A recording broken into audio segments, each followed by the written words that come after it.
Like, what are the eating disorders? Like, what are the different types of eating disorders? Can you get closer to the mic? Your voice is amazing. We want Sure. to capture it.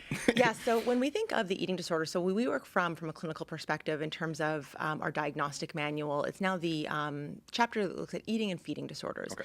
Generally, what we hear of most would be anorexia nervosa, bulimia nervosa, binge eating disorder, as well as like otherwise specified eating disorders. And I think that's a really important category to talk about because humans are messy. Yeah. And our diagnostic systems put things into categories for good reason, not to kind of take the human factor out of things, but for research, for treatment planning, and to kind of give some variability about where people's clinical presentations might hang out together. But that otherwise specified, or what used to be kind of looked at as sort of like a less than or kind of a random grab bag of things, is really saying these are folks with a legitimate clinical diagnosis whose symptom patterns just don't happen to fit these other categories.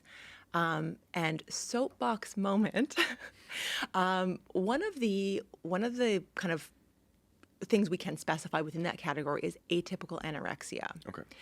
Which I think a lot of folks who work in the field or a lot of individuals who've maybe had that diagnosis given go like, well, what does that mean? Does that mean like I'm not, I've had a number of people sort of say, so does that mean I'm anorexic, but I'm not doing a good enough job? It's like, no, not at all. And So really, there's a lot of generalization. there is. And I think if anyone kind of goes like, okay, command of the English language knows what the word typical means, we'd be thinking, okay, generally someone with this diagnosis, is presenting this way. The really tricky part with the atypical anorexia is that usually means someone is not meeting a weight cutoff.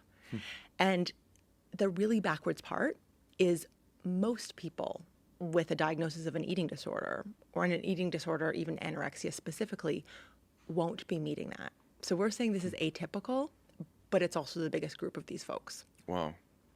And like, what is the eating disorder that you commonly see like the most often? Like, what is one that always comes back to you? I work a lot with folks with binging and purging cycles, and that could be people who have a diagnosis of anorexia or of bulimia nervosa or somewhere in between. We also know that people move a lot between categories over the lifespan, whether that's being in treatment, something's not being treated, or even kind of things coming back.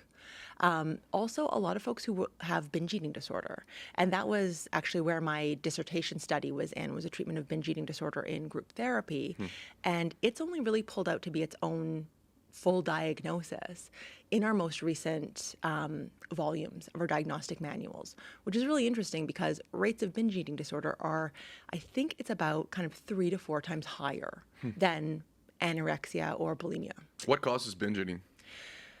So binge eating in of itself, Yeah. usually kind of 3 triggers. The first and often the easiest to kind of get at is, are people not eating enough during the day? We often find people kind of saying, my binges, I don't know what's going on. I'm heavy air quotes for anyone listening. Yeah, no worries. Good during the day. Yeah. And then I don't know what happens. I lose it. I lose control. I'm binging at night. It feels out of control. And if it's dietary restriction, or that your body is not getting enough or isn't getting enough of like important nutrients, our bodies are on our side. And that doesn't mean they're always following the plan that we've come up with in our brain. So your body will pull for more. If that's saying, okay, I do get home and I have supper and my body then knows, okay, it's time we can eat, I can get some food, it is going to keep pushing. And not because it's not on your side, but because it actually is and wants you to survive. So factor 1 that we're always looking at is like, what does nutrition look like during the day? Are you nourished? Are you getting enough? The second is, for some folks, it's habitual. Meaning like we have formed a habit of on Thursday night, I go pick up this takeout, it's become my routine, and I have this experience that feels like a binge. And important to think, when we say binge in a clinical standpoint, we're not saying I broke a diet rule or I had a kind of second serving or, family meal, I felt kind of full. We're saying this is really a large amount of food in a discrete period of time, and things do really feel out of control. Like people say, someone would have to rip this out of my hands. I really feel like I'm in it. People almost feel kind of like zoned out in a trance, and that there's a lot of guilt and shame that happens afterwards. You speak on the game.